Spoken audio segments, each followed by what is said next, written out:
तो परम पिता परमात्मा, वो अल्लाह, वो वाहिगुरु, वो गॉड, वो खुदा, वो राम हर जगह है। यहां तक निगाह जाती है वो है, और जहां निगाह नहीं जाती वहां भी वो है। कैसा है वो, कैसा लगता है वो? क्योंकि इंसान की फितरत है, वो यही देखता है इसके नैन नक्श कैसे हैं, इसका रंग कैसा है, चाहे वो स्त्री चाहे वो पुरुष, शरीर कैसा है। तो कहीं ना कहीं दिलो दिमाग में इंसान की यह सवाल घूमता है, आखिर वो अल्लाह वाहिगुरु गॉड खुदा राम है कैसा? वैसे तो पानी में कोई रंग नहीं होता और जैसा रंग मिला दो वैसा हो जाता है। उसी तरह अल्लाह वाहिगुरु का अलग से कोई रंग रूप आकार नहीं होता। जहां देखो वहीं वो नजर आएगा, पत्थरों में, पहाड़ों में, पेड़ों में, उजाड़ों में, इंसानों में, पशुओं में, पक्षियों में, हर रूप में वो नजर आता है। पर फिर भी कहीं ना कहीं ये लालसा होती है, दिलो दिमाग में इच्छा होती है कि यार वो होगा कैसा, कितना है वो खूबसूरत, कितना स्ट्रॉन्ग मजबूत है, कैसा दिखता है वो। अगर यह जानना चाहो तो सच्चा गुरु पीर फकीर से मिलो, और वो आपको गुरु मंत्र, कलमा, मेथड और मेडिटेशन नाम शब्द बताएगा। उसका अभ्यास करो। जैसे जैसे अभ्यास करते जाओगे वैसे वैसे आपका ध्यान एकाग्र होता जाएगा, कंसंट्रेट बनता जाएगा, और आप मालिक की कृपा दृष्टि के काबिल बनते जाएंगे। और जैसे जैसे मालिक की रहमत कृपा आप पे बरसने लगेगी,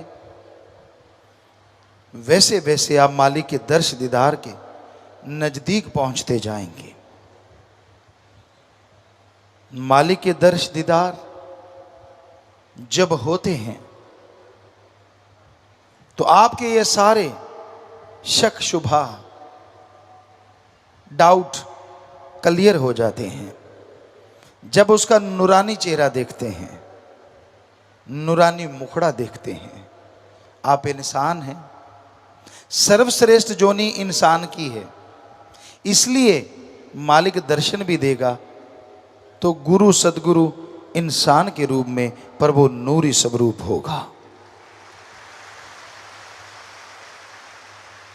क्योंकि भगवान अगर आपको पशु के रूप में नजर आएगा तो आप पे असर क्या होगा? हालांकि वो उसमें भी है, क्योंकि आप तो खुद मुख्तियार जून है, सबसे उत्तम जून है, इसलिए वो दर्शन तो ऐसी जून में ही देगा, पर उसका नूरी स्वरूप होगा।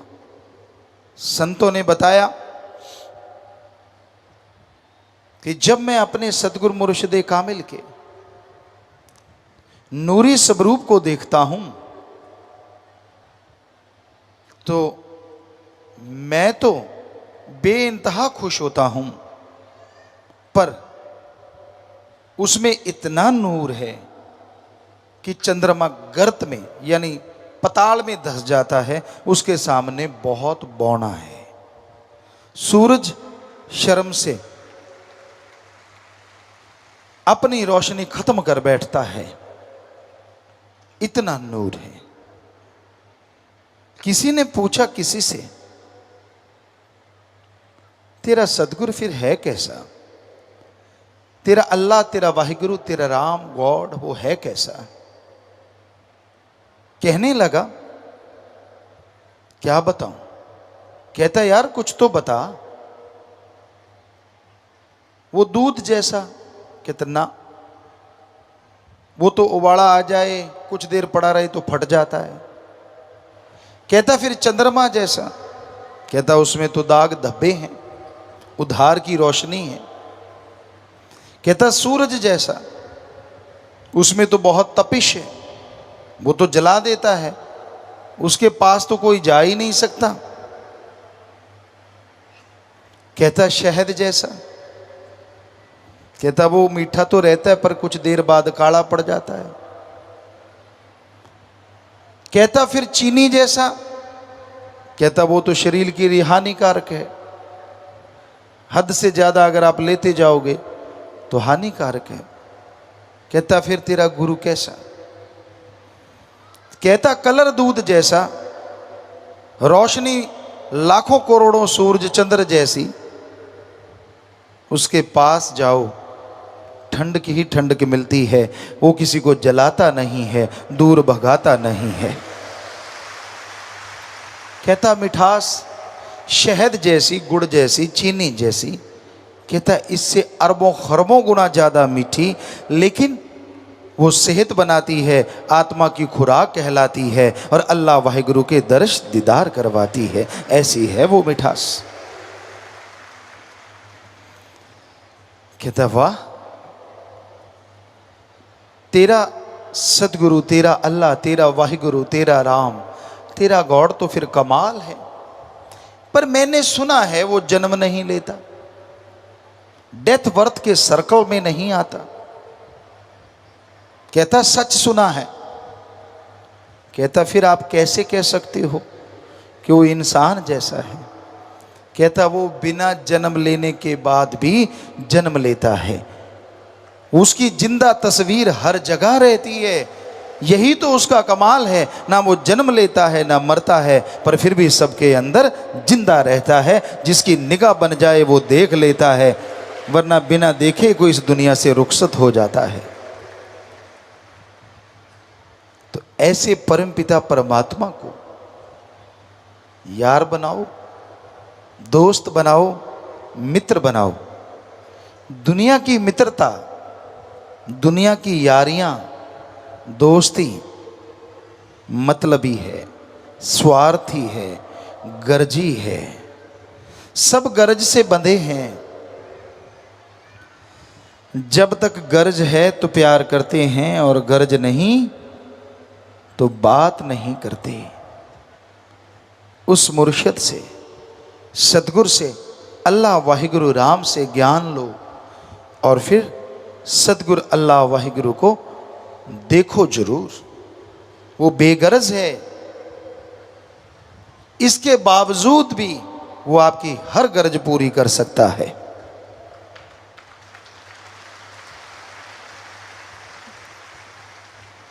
आप सारे समाज में रहते हैं,